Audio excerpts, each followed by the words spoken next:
안녕하세요. 방구석 성경 만담 시간입니다. 창세기 18번째 시간이고요. 오늘 함께 살펴볼 내용은 창세기 16장에 있는 내용입니다. 창세기 16장에는요, 이제 아브라함과 사라가 계속해서 이제 아기가 태어나지 않자 이제 하갈을 통해서 이스마엘을 낳게 되는 그런 장면입니다. 그러니까 기다림에 대한 이야기죠. 사실 하나님께서 아브라함을 통해서 자녀가 태어날 것이다 약속하셨는데 사실 그 시간이 길어지다 보니까 기다리지 못했죠. 사실 믿음에서 필요한 것 기다림입니다. 믿음이라는 것 자체가 현재의 일이 아니라 앞으로의 일을 보는 거잖아요.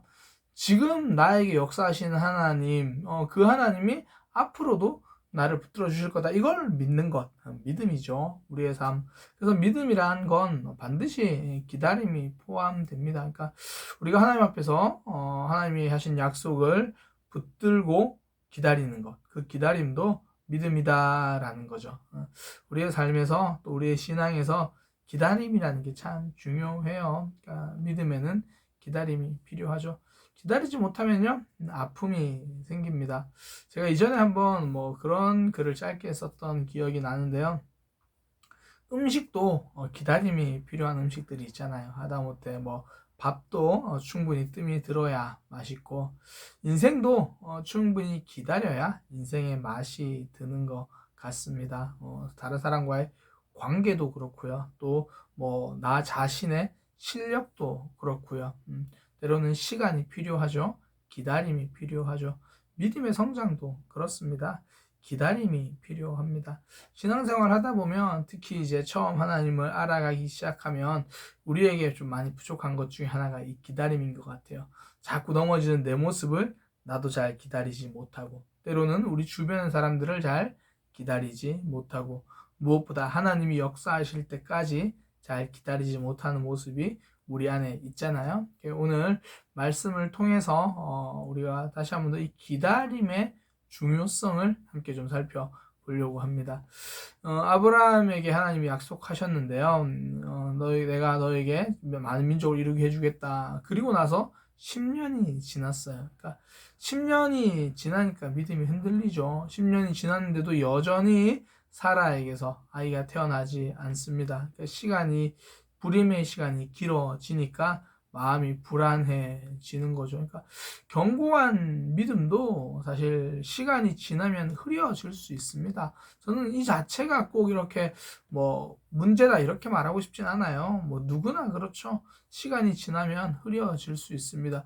그래서 필요한 게 지속적으로 하나님을 붙드는 과정이죠. 그러니까 우리가 계속 말씀을 보고 예배를 드리는 이유가 우리에게 약속하신 하나님의 말씀, 그 약속이 우리도 모르게 자꾸 흐려진다는 거죠. 우리도 모르게 자꾸 약해지는 거죠. 그러니 말씀을 통해서, 예배를 통해서 그걸 다시 한번 되새기는 그런 시간이죠. 페인트도 한번 칠해놓고 시간이 지나면 빛 바래잖아요. 그럼 다시 덧칠 하듯이 하나님의 약속을 다시 덧칠하는 시간, 예배를 통해서, 말씀을 통해서 다시 계속해서 우리가 하나님을 되새기는 그런 시간 필요하죠. 그러니까 믿음도 시간을 지나면 빛바랄 수 있습니다. 그래서 지속적으로 하나님을 붙드는 것 굉장히 중요하다라는 거죠. 사실 한 주를 보낼 때도 그래요. 주일에 들은 말씀만, 그것만 우리가 계속 붙들고 살아가면 좋은데 잘 안 되거든요. 그러니 주중에 다시 말씀을 듣기도 하고 또 성경을 읽기도 하고 하나님을 묵상하면서 그렇게 하나님을 붙들고 살아가는 거죠. 그러니까 때로는 시간이 지날수록 우리의 믿음이 흐려질 수 있다. 그때 다시 한번 하나님을 생각하면서 지속적으로 하나님을 붙드는 것 필요하다라는 거죠. 만약에요, 우리의 삶에서 계속해서 믿음이 흐려지면 하나님을 보기보다 주변을 둘러보기 시작합니다. 그러니까 지금 아브라함과 사라가 그랬죠. 지속적으로 이제 사라가 그러니까 임신하지 못하니까 사라 곁에 있던 하갈을 이제 보는 거죠. 사라가 생각을 하는 거예요. 나를 통해서는 임신이 되지 않으려나 보다. 그래서 이제 하갈을 아브라함의 첩으로 주는 거죠. 그러니까 하나님을 보기보다 주변에서 답을 찾기 시작합니다.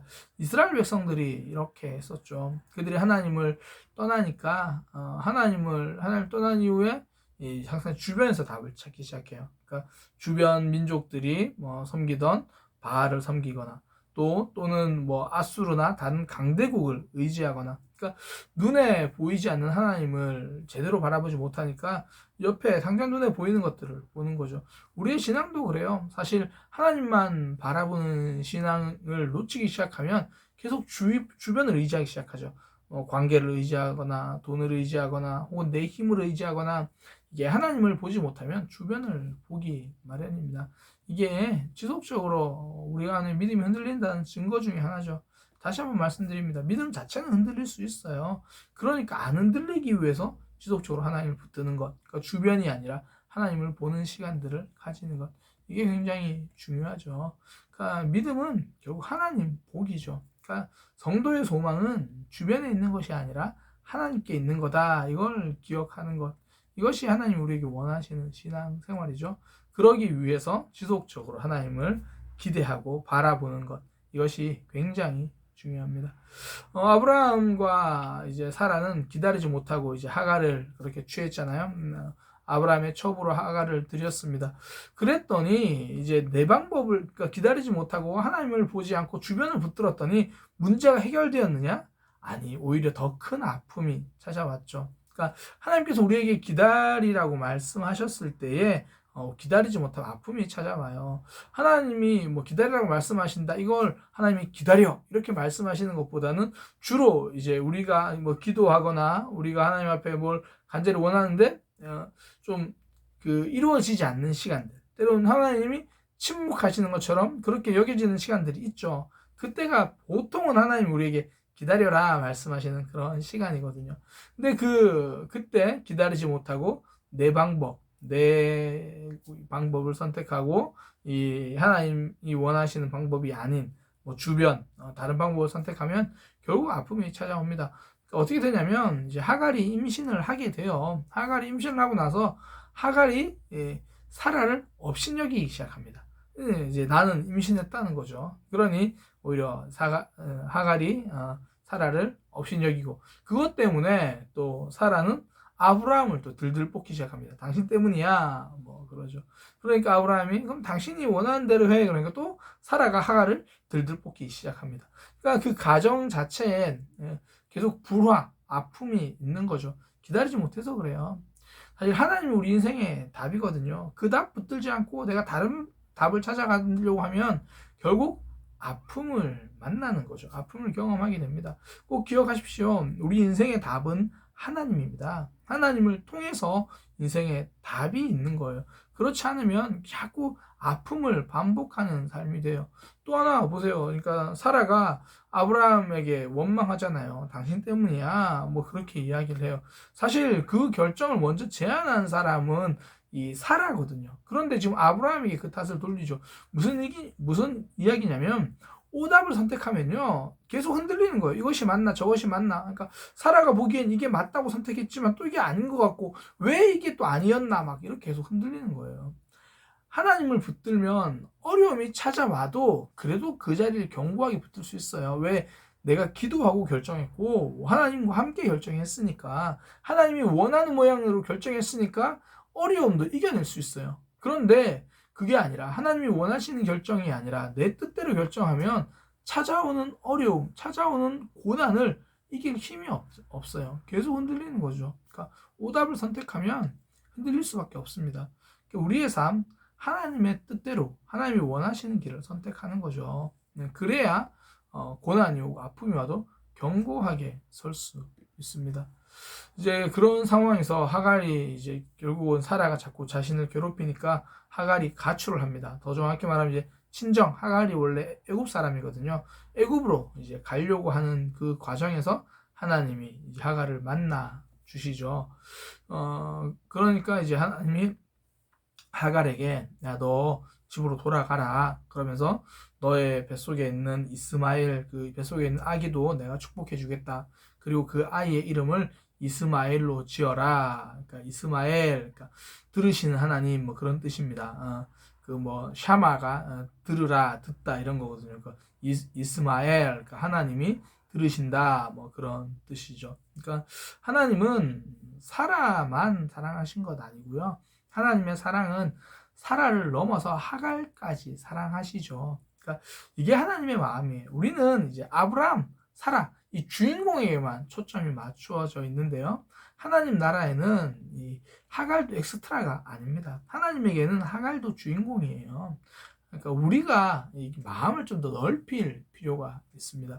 제가 주일에 그런 말씀을 함께 성도들과 나눴거든요. 그러니까 우리가 마음을 넓히는 만큼 복음이 전해진다. 사실 우리가 너무 우리 주변만 보고 나와 마음이 맞는 사람 혹은 내가 마음이 편한 사람만 거기까지만 생각하려고 하는 그런 우리의 좀 편해지고 싶은 마음이 있거든요. 하나님이 원하시는 건 우리의 마음을 넓히는 거죠. 그러니까 쉽게 말해서 내 주변에 있는 나에게 익숙한 사라까지만 아니라 하갈까지도 볼 수 있는 그런 모습. 그러니까 하나님은 하갈도 사랑하신다. 우리의 마음 넓히는 것 필요하다라는 거죠. 그러니까 하나님이 이스마엘에게도 약속하시잖아요. 너의 뱃속에 있는 아이의 이름을 이스마엘이라고 하라. 내가 그 아이에게도 복을 주겠다. 하갈의 고통을 들으시고 이스마엘에게도 약속을 주시는. 그러니까 하나님은 모든 이들에게 사실 공평하게 사랑을 주시는 하나님이거든요. 이 크리스찬들이 빠지기 쉬운 병이 뭐냐면 의인병이에요. 의인병. 그러니까 나는 은혜로 구원받았는데 어느 순간에 내 주변을 판단하기 시작하는 거예요. 나는 의인이고 주변은 죄인이다라는 그런 마음이 은연중에 있는 거예요. 그러면서 다른 사람들을 정죄하고 판단하기 시작하고 우리도 동일하게 죄인이었습니다. 단지 하나님의 은혜로 구원받은 것 뿐이죠. 그러니까 나만 의롭다가 아니라 하나님께서 나를 의롭게 해주신 것 그것이 은혜고 주변을 바라볼 때 긍휼함으로 볼 수 있는 것. 저 사람은 왜 저래? 그게 아니라 저 영혼을 위해서 기도해야겠다. 그런 거죠. 왜냐하면 하나님은 모든 이들을 공평하게 사랑하시기 때문입니다. 그러니까 나만 사랑하시는 게 아니다라는 것 기억하시고요. 무엇보다 우리가 하나님의 백성 된 것, 우리의 의로움이 아니잖아요. 하나님의 은혜입니다. 그 말은 하나님은 우리 주변에 있는 다른 이들에게도 은혜를 베풀기를 원하시고 그들도 사랑하신다는 거죠. 그래서 우리의 마음을 더 넓히고 나만 하나님의 백성이다가 아니라 주변까지 돌아볼 수 있는 그런 모습 되기를 소망합니다. 오늘 이제 아브라함이 하갈을 첩으로 들인 그 사건을 통해서 크게는 기다림이라는 측면을 살펴보았고요. 또 하나님이 하갈과 이스마엘도 품어주신 것을 통해서 우리의 마음이 좀 더 넓어져야 함을 함께 살펴보았습니다.